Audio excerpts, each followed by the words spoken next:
ዋላችሁ ቤተሰብ ዛሬ ይዤላችሁ የመጣሁት የቀይ ሽንኩርትና እንዲሁም ሮዝሜሪ እንዲሁም አብሽና ተልባ አንድ ላይ ተደርጎ የሚሰራ ስፕራይ ነው። እስከ ቪዲዮ ፍጻሜ ቆይታችሁ ከኔ ጋር ይሁን። ይሄ ስፕራይ ለምንድነው የሚጠቅመን? ጸጉራችን ለስላሳና ቀጥ ያለ ለዘና እንዲኖረው እንዲሁም እንዳይበጣጠስ ብዙ ጊዜ ጸጉራችንን ሻምፖ፣ ኮንዲሽነር በተለይ ደግሞ ኮንዲሽነር ከጸጉራችን ጋር የሚሄዱትን ኮንዲሽነር ለይተን አንጠቀምና በዛ ፋንታ ቤታችን ውስጥ በኮንዲሽነርነት የሚያገለግለውን ስፕራይ እንዴት መስራት እንዳለብን ዛሬ ያሳያችኋለሁ። ለጥ ያለ ቀጥ ያለ በራሱ የሚበጠር ስትሞሽጡት የማያስቸግር ጸጉር እንዲኖራችሁ ይሄንን ስፕራይ ተጠቀሙ። ሁላችሁም ታመሰግኑኛላችሁ። ሁሉ ጊዜ እኔ ኮንዲሽነር እንደማልጠቀም ነግሬያችኋለሁ። ሻምፖ አንዴ ታጠብበታለሁ እንደ ጸጉር ያቆሻሸሽ። ቀጥሎ ግን ኮንዲሽነር ቤት ውስጥ በሚሰራቸው ነገሮች ብቻ እንደምጠቀም ነውና ዳይ ወደ ስራው እንሂድ። ከዚህ በላይ ወሬ አላብዛባችሁ። ቪዲዮ ላይክ በማድረግ ጀምሩ፣ እንዲሁም ሼር አድርጉ። ከቻላችሁ ግን ፕሊስ ሁላችሁም ቪዲዮን በላይክ ጀምሩት፣ ምክንያቱም ለኔ ይጠቅመኛል። ቪዲዮ ሌላ ሰው ጋር እንዲደርስ ያደርጋልና ቤተሰብ ወደ ስራው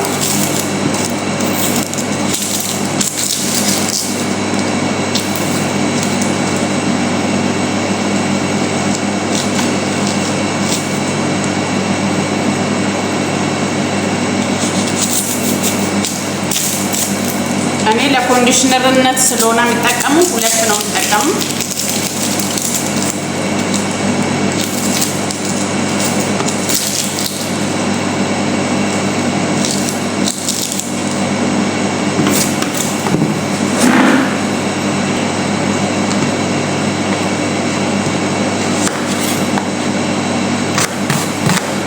ብዙ ደቀቅ እናደርገውም፣ እንደዚህ ጎረድ ጎረድ ነው። እሺ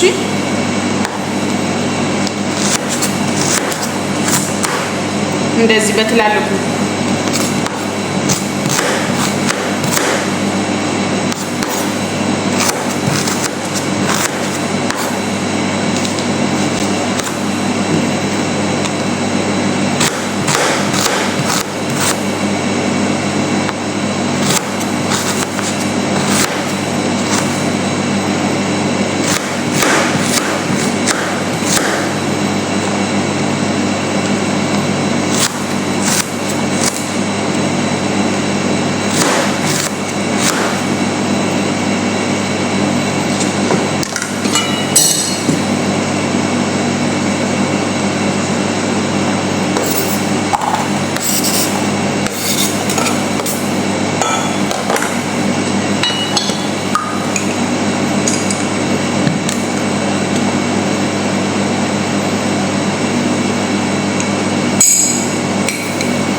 ተልባ ጸጉራችንን በጣም ያለሰልሳል። አንድ ሻይ ማንኪያ ከግማሽ፣ አብሽም እንደዛው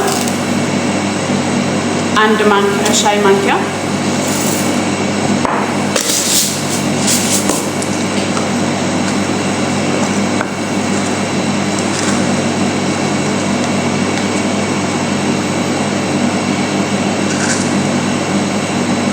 ሮዝሜሪ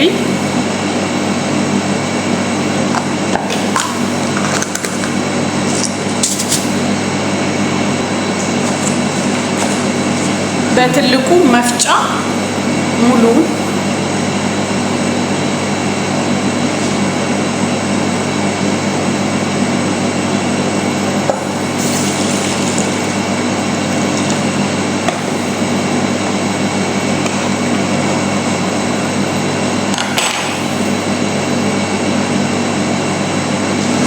ምክንያቱም ለኮንዲሽነርነት ስለሆነ እዚህ ጋር ውሃው መብዛት አለበት ስንተከተክም ስለሚቀንስ። ጋዙ በደንብ ብዙ ከፍታ ላይ ማድረግ የለብንም። እንደዚህ በዝቅተኛ አድርገን ከደን እናደርገዋለን። ልክ ሲፈላ ከፈት እናደርገውና እናንቸከችከዋለን። በደንብ ከተንተከተካና የሁሉም ንጥረ ነገሩ ከወጣልን በኋላ አውጥተን አቀዝቅዘን ወደ ለኮንዲሽነርነት ወደ ምን እንጠቀምበት እቃ እናደርገዋለን። ቤተሰብ ይሄው በደንብ ብስል ካለ በኋላ ጋዙን ቀንሼ ይሄው ከለሩ እንደምታዩት ልውጥ ብሏል። ለኮንዲሽነርነት ነው የምንጠቀመው እንደነገርኳችሁ። ጸጉራችሁን መጀመሪያ በሻምቦ በሳሙና ሚሁን በምትታጠቡት ነገር ቆሻሻውን ከታጠባችሁ በኋላ ልክ እንደ ኮንዲሽነር በዚህ ተለቃልቃችሁ የምትታጠቡት ነው የሚሆነው በባዶ ውሃ ማለት ነው። በጣም ደስ የሚል ስላሴ ጸጉራችሁ እንዲኖረውና እንዲሁም ለጸጉራችን እድገት የሚያፋጥንልን ጸጉራችን ቀጥና ለጥ ያለ እንዲሆንልን ያደርጋል። ውሃውን ጸጉራችን ላይ ደፍተን እንለቃለቀዋለን። ታዲያ ከ10 እስከ 15 ደቂቃ ማሳጅ እያደረግነው ጸጉራችን ተልባውም ውስጡ ስላለ በጣም እስከሚቀዘቅዝ መጠበቅ የለባችሁም። ተልባው እንደ ልጋግ ነገር ያደርግባቸዋል በጣም ከቆየ ማለት ነው። ቀይ ሽንኩርት እንግዲህ ሄንዶች እጅግ በጣም ለጸጉራቸው ከሚጠቀሙ ነገሮች ውስጥ አንዱ ነው። እንዲሁም አብሽ ለጸጉራችን ለስላሴና ጸጉራችን እንዲያፏፋ ያደርግልናል። እነዚህ የምታዩቸው ነገሮች የራሳቸው ነው ሁላቸውም ንጥረ ነገራቸው ለጸጉራችን ጠቃሚ የሆኑ ነገሮች ናቸው። የሄንዶች ቪዲዮ ራሱን አይታችሁ ከሆነ እኔ ከዚህ በፊት እነሱም ጋር ሰራ ስለነበረ ሁሉ ጊዜ ከመታጠባቸው በፊት እንዲሁም ከታጠቡ በኋላ የሚጠቀሟቸው ነገሮች ስመለከት ነበር። ለዛሬ እኔም ጸጉሬን ከተጎዳብኝ በኋላ እዚህ ሙቀት ሀገር ላይ በአጭር ጊዜ እንዲመልሰው አድርጎኛል። እግዚአብሔር ይመስገን። ሁላችሁም እየሰራችሁ ተጠቀሙበት።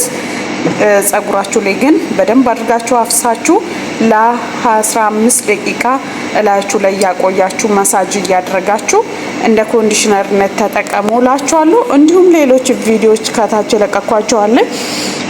እኔ ጸጉሬ የተጎዳብኝ ስፕራዩ ላይ ማረገው ያው ሻወር ቤት ይዤው ስለምገባ ነው እንጂ እኔ በሱ ርጭት እያርኩ ሳይሆን ድፍት አድርጌበት ነው ይሄ ለኮንዲሽነር ስለሆነ የምጠቀመው። ነገር ግን ያው ሻወር ቤት ይዤው ስለምገባ ሸክላውን እዚህ ለመተው ነው። ሌላው ደግሞ ብዙዎቻችሁ ኮሜንት ላይ ምጽፉልኝ ነገር አለ። እሱ ምንድነው ጸጉሬ ከፊት ለፊት ባዶ ሆነብኝ፣ ራስ ሰበራ ሆነብኝ፣ መላጣ ሆነብኝ እንዲሁም ጸጉሬ ስስ ነው ለምትሉት ከዚህ በፊት የሰራዋቸው የቅርንፉድ ስፕራዮች የቅርንፉድ ቅባቶች አሉና አዳዲስ ጸጉርን ለማብቀልና የሳሱ ጸጉሮችን ለመመለስ እሱ ይረዳልና ቤተሰብ ቪዲዮን ገብታችሁ እሱን እያያችሁ ተጠቀሙት። እንዲሁም ደግሞ ጸጉሬ ከርዳዳ ነው ስሙሽጠው ይረግፍብኛል ብላችሁ ለምትሉ ደግሞ ስለ ቫዝሊን የሰራውት አለ። እያንዳንዱ ቪዲዮ ስክሮል እያደረጋችሁ ለእናንተ የሚያስፈልገው ለሉጫ ጸጉር ይሁን ለከርዳዳ ይሁን የሚያስፈልጋችሁ ነገር ከዛ ውስጥ እየመረጣችሁ መጠቀም ትችላላችሁ። ሌላው ሁላችሁም ላይክ እያደረጋችሁ ሰብስክራይብ እያደረጋችሁ ለምታበረታቱኝ አመሰግናለሁ። ይሄን ቪዲዮ ታዲያ ሁላችሁም ላይክ አድርጉ፣ ምንም አይከፈልበትም። ቪዲዮ ለሰው እንዲዳረስ ያደርግልኛል። እኔም በአሪፍ ቪዲዮዎች ወደ እናንተ እንዲመጣ። ይሄ እቃው ደግሞ የራሱ እንዳይመስላችሁ ግላስ ክሊነር የሚለው የቤት የመስታወት ማጽጃ ነውና በምትፈልጉት ቤታችሁ ውስጥ ባለው የስፕራይ እቃዎች አድርጋችሁ ለስፕራዮችን መጠቀም ትችላላችሁ። በሌላ ቪዲዮ እስከምንገናኝ ሰላማችሁ ይብዛልኝ።